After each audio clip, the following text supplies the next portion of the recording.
На ТНВ новости Татарстана. В студии Алексей Калиничев. Здравствуйте. И вот о чем пойдет речь в этом выпуске. Победители и призеры Евроскиллс. Встретил наших чемпионов Салават Мухаммадулин. Африканская чума свиней в Татарстане. Как проходит учение по ликвидации чрезвычайной ситуации, вызванной возникновением очага особо опасного заболевания животных, узнал Ленар Геннатуллин. Вне зоны доступа. Я звонил, получается, ежедневно, можно сказать, в рабочее, не в рабочее время. Газовики отправляют уведомления, а казанцы не могут дозвониться до специалистов. Почему молчат телефонные трубки? Альбина Минибаева. Служба длиною в век. Раскрытие тяжких преступлений, она близится уже на 100%. Как менялся отдел уголовного розыска на протяжении 100 лет и каких результатов достиг, знает Сергей Хайдаров.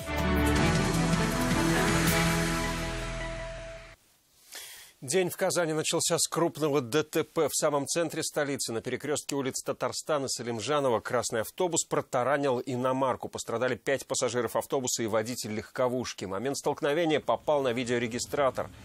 Как видно по записи, автобус 37-го маршрута выехал на красный свет и снес Ауди. К слову, машину купили неделю назад. Ее водитель с тяжелейшими травмами госпитализирован. Пострадавших могло быть и больше. Если бы не утренний час пик, салон автобуса был полон, и пассажиры были плотно прижаты друг к другу. Это и уберегло их от серьезных травм. Все подробности случившегося в 22:00 в программе «Вызов 112». К слову, по данным автоинспекции, число аварий по вине водителей автобусов растет. С начала года до конца лета в Казани произошло 54 аварии по вине автобусов. 73 человека пострадали. Чаще всего водители общественного транспорта допускают падение пассажиров в салоне. На втором месте столкновения с другими автомобилями. На третьем месте наезды на пешеходов.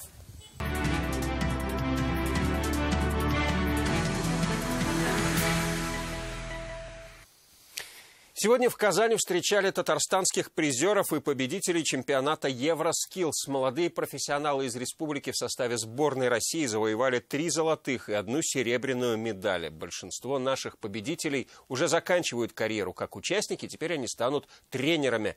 О большом пути к успеху Салават Мухаммадулин.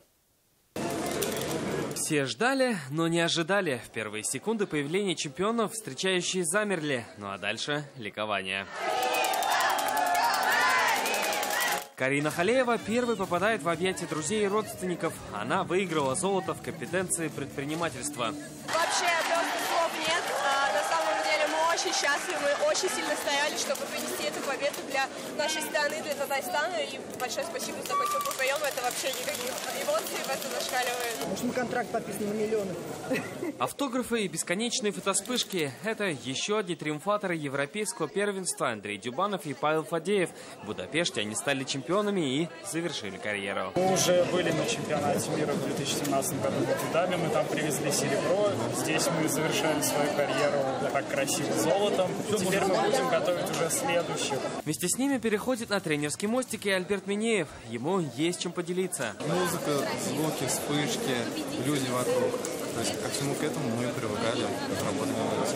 Булата Галиуллина из Апастова серебро в компетенции плотницкое дело. Хотели добиться первого результата, но чуть-чуть получилось, но это у нас первый медаль по нашей компетенции. Все они члены сборной России, которая выиграла чемпионат Европы. Но в преддверии мирового первенства в Казани состав главной сборной обновят. Наша задача, чтобы они раскрылись, чтобы они полностью показали то, на что они способны. И мы не знаем, может быть, тот, кто сегодня является чемпионом, он выступит хуже, но его подстрахует тот, кто сегодня идет на второй-третьей позиции. Кто-то будет подсказывать будущим чемпионам в качестве наставника, кто-то будет готовиться к своему выступлению, но у всех членов сборной России сейчас одна цель – чемпионат мира в Казани. И встретятся они снова здесь же, на территории аэропорта, на Казань-Экспо, строительство которого планируется завершить уже к концу этого года. Салават Мухаммадуллин, Игорь Романов, ТНВ, Казань. Нефтегазохимия второй день не сходит с повестки. Сегодня в Санкт-Петербурге открылся международный газовый форум. Участвовал президент Рустам Минниханов. На выставке крупнейшие компании отрасли показывают перспективные технологии, продукты и услуги. Татарстан на выставке представляют компании Ралитек, ТНГ Групп, Петролайн А и КМПО. Здесь же Рустам Минниханов встретился с главой «Газпрома» Алексеем Миллером. Они рассмотрели вопросы, связанные с развитием газовой инфраструктуры республики, обсудили дальнейшую работу по совместным проектам. Также на встрече поднимались вопросы расширения рынка газомоторного топлива. Во-первых, должна быть сеть заправочных станций. Этот вопрос, он решается. Во-вторых, должны быть профессиональные команды, которые переоборудуют эту технику под газомоторный. И третье, конечно, серийные машины, они должны быть уже сразу на заводе. Это будет дешевле, когда они как газомоторные будут производиться. А вся эта работа идет системно. Не можем дозвониться. Жители Казани не могут достучаться до газовщиков. Говорят, для обслуживания газового оборудования с управления «Приволжгаз» приходят, когда мы на работе, оставляют уведомления, предупреждают о штрафах. Однако по указанным телефонам не отвечают. Мы сегодня тоже попытались дозвониться. В итоге пришлось ехать. Как после этого изменилась ситуация, расскажет Альбина Минибаева. Пенсионеры ходят и возмущаются, типа, а что нам делать? Мы ничего не знаем, мы позвонить не можем, куда нам идти? Это уведомление от газовщиков Ильнар Валиуллин получил на прошлой неделе. Приволжгаз предупредил, будет проверка в рабочее время. Перенести их визит оказалось не так просто. 7 дней он буквально сидел на телефоне. Либо занято все время, либо гудок идет, но трубку не берут. Тут написано то, что штраф есть. Но так и не дозвониться, и по статье пробивал, что-то статью такой не дошел. И таких, как Ильнар, десятки. Кто-то не может сдать показания счетчиков, проверить готовность документов и многое другое. Вот сейчас я оплачивал, показания сдавать. По идее, можно все это по телефону сделать, но невозможно дозвониться. Тут не берут трубки. Как раз на Оренбургском тракте и находится Приволжгаз. Пробуем сами дозвониться по указанному единственному номеру телефона. Вызов идет, но, к сожалению, трубку так никто и не берет.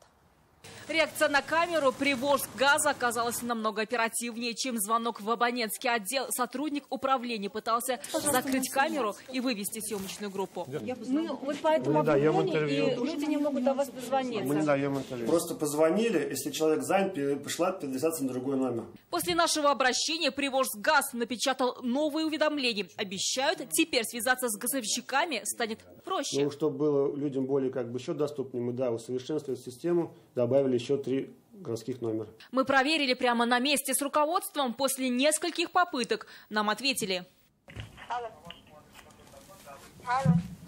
Это пробная связь.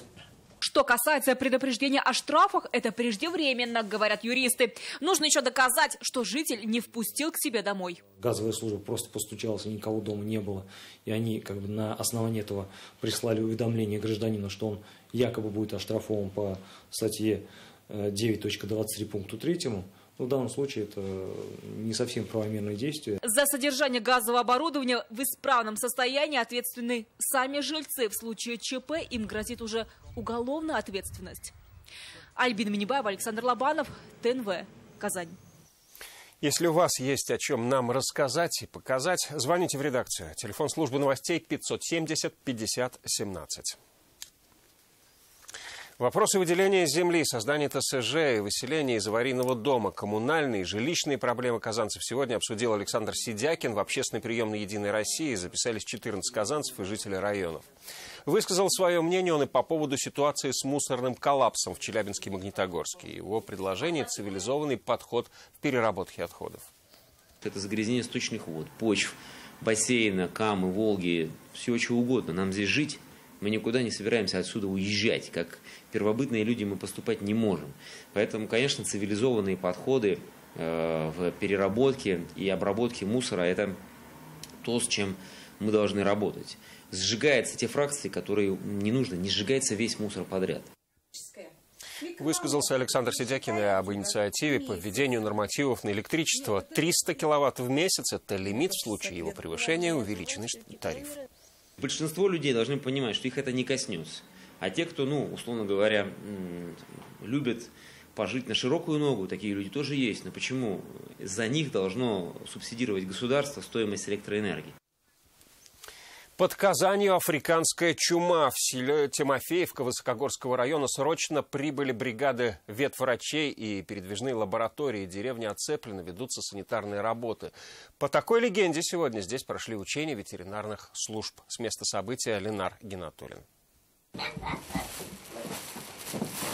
У фермера Александра Сулейманова забирают все поголовье свиней. Утром в селе Тимофеевка выявили африканскую чуму. Хозяин предполагает, откуда все пошло. Дешевые свиньи вот взял, и в конечном итоге получилось, что заболели они у меня, пятнами покрылись. Пятна – серьезный симптом. Чтобы на место выехала большая бригада ветврачей. Они забирают зараженных животных, а сам сарай дезинфицируют. Свиней на погрузчике привозят к передвижной лаборатории.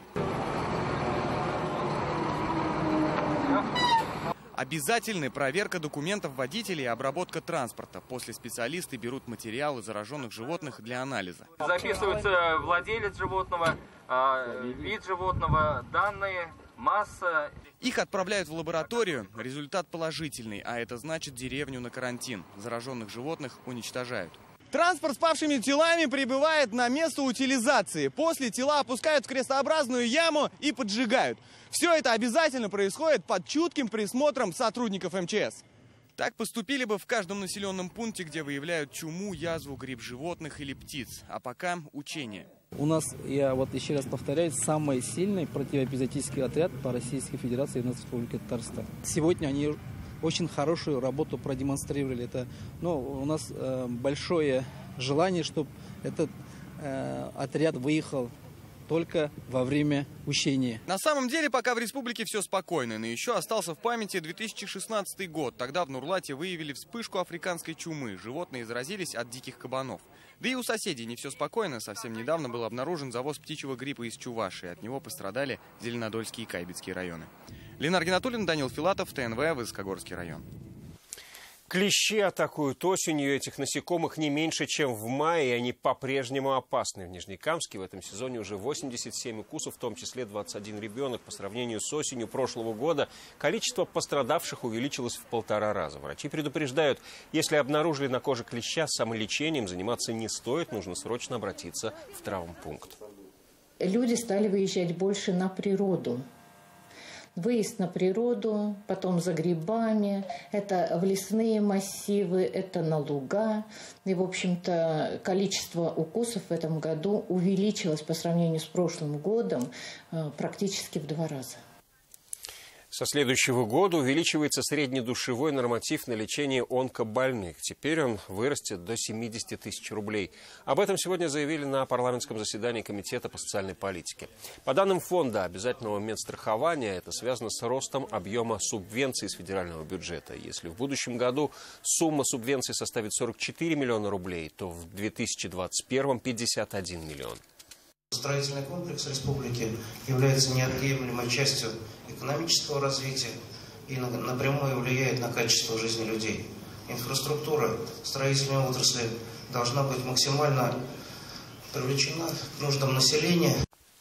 100 лет со дня основания отдела уголовного розыска. Сегодня в Казани с журналистами встретились сотрудники МВД. Они рассказали, каждое 3-е преступление раскрывается именно уголовным розыском. А общая раскрываемость в республике составляет более 61%. Почему совершать преступления стали реже и какую роль в этом играет уголовный розыск, знает Сергей Хайдаров.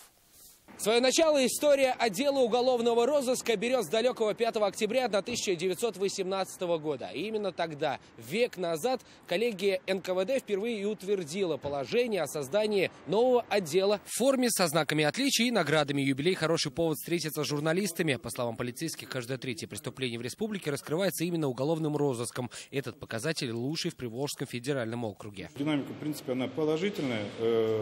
Раскрытие тяжких преступлений, она ближется уже, наверное, к 100%. На уровне 98-99%. Это подтверждает и статистика. За последние 20 лет возбуждено 167 уголовных дел по статьям бандитизм и организация преступного сообщества. Раскрыто 280 убийств. К уголовной ответственности привлекли 633 участника ОПГ, а общий срок наказания составил 7160 лет. Большая дата, но если посмотреть в другом ракурсе, это всего 4-5 поколений оперативников. Век назад преступники грабили торговые обозы, в 90-е орудовали бандиты в малиновых пиджаках. А сейчас в центре внимания интернет-мошенники. И тогда и сейчас в раскрытии преступлений помогала расторопность потерпевших. Хотелось бы пожелать, чтобы незамедлительно сообщали о совершенном в отношении их преступлений. Тогда нам будет проще разобраться. Тогда есть актуальность используемых преступниками мобильных устройств, банковских счетов и так далее. То есть нам будет быстрее и проще разобраться. В этом году в республике зарегистрированы почти 3000 фактов мошенничества. Из них раскрыты 807. Этот показатель выше прошлогоднего. Интернет-грабители перестают быть слабым местом правоохранителей. Сергей Хайдаров, Марат Саидгараев, ТНВ, Казань. Не прошло и 5 лет с момента строительства детского сада, а ему уже требуется ремонт. Об этих и других нарушениях, выявленных в образовательных учреждениях, говорили на заседании по противодействию коррупции 24 сентября. Сегодня на брифинге в кабинете министров рассказали, как будут решать эти проблемы. К примеру, в одном из детских садов Кировского района Казани ежегодно затопляет подвал, ссыпается штукатурка, а на стенах появляются трещины. Подрядчик должен их устранить. То есть это, вот, собственно, одна из тех тем, которая в том числе обсуждалась и которую обратил внимание президент. То есть в публичном пространстве сейчас уже можно наблюдать за теми действиями, которые после этого совещания происходят. Рустам Минниханов прилетел в Грозный. Он участвует в праздничных мероприятиях, посвященных 200-летию столицы Чеченской Республики. День города будет отмечаться 5 октября. В дни празднования юбилея запланировано 200 свадеб, открытие новых парков, скверов и социальных объектов. Кроме того, в Грозном пройдут масштабные спортивные мероприятия, в том числе фестиваль культуры и спорта народов Кавказа и бойцовский турнир по смешанным единоборствам.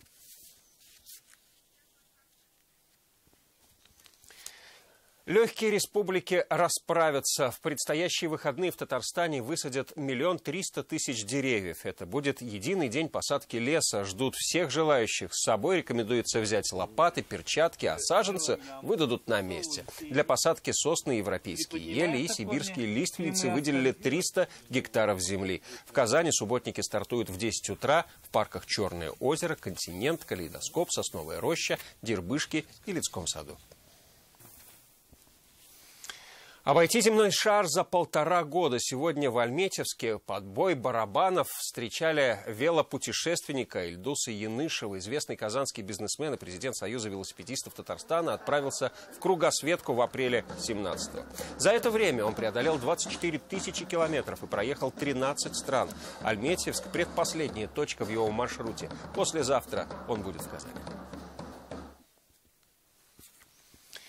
Что такое химия, нарисовали и показали дети сотрудников ТНВ. Сегодня состоялся финал ежегодного конкурса рисунков от группы компаний «Таиф». В этом году свои работы представили 80 участников. Как выглядит химия глазами детей, расскажет Лилия Кашфарова. Мама помогала? Нет. Нет, сама? Я ее сама делала. Тема сложная, но в детском воображении все просто. Ученые, формулы, бомбы и молекулы. Разные заводы и людей. Я нарисовал элементы из спичек, молекулы. Рисовал я пузыри и бомбочки. На самом деле пузыри-бомбочки – это удобрения от вредителей, а элементы и молекулы – целая наука. Ежегодный конкурс от группы компаний «Таиф» нравится не только детям, но и родителям. Тема очень такая сложная и серьезная. И всегда, я хочу сказать, что всегда здесь очень тщательно подбирают темы. Мы видим, как растут наши дети.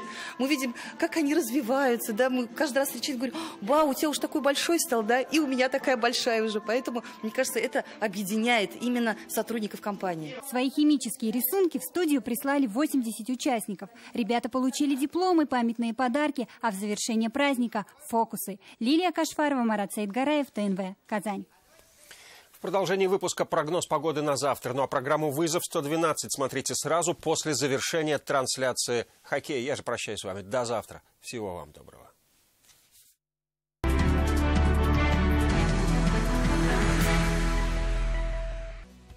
Первый официальный матч сезона «Уникс» провел в Черногории в городе Бар с Морнером. В Кубке Европы уверенно победил со счетом 97-74. Казанцы не смогли выставить сильнейший состав. Травмированные Артем Клименко и Мелвин Эджем. Однако и без лидеров «Уникс» спокойно, без особых усилий держал Морнер на дистанции в 20 очков и более. В следующем туре Кубка Европы казанцы 10 октября на своей площадке сыграют с литовским Литовас Ритас.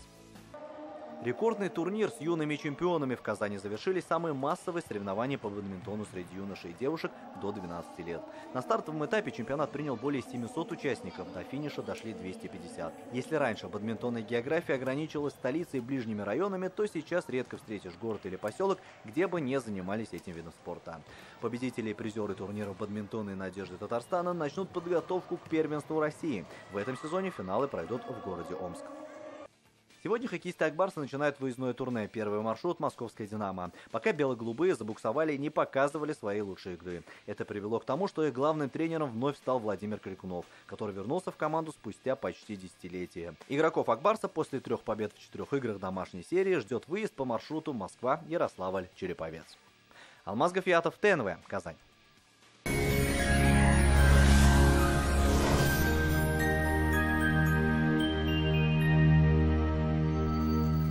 Здравствуйте! В начале выпуска интересная информация.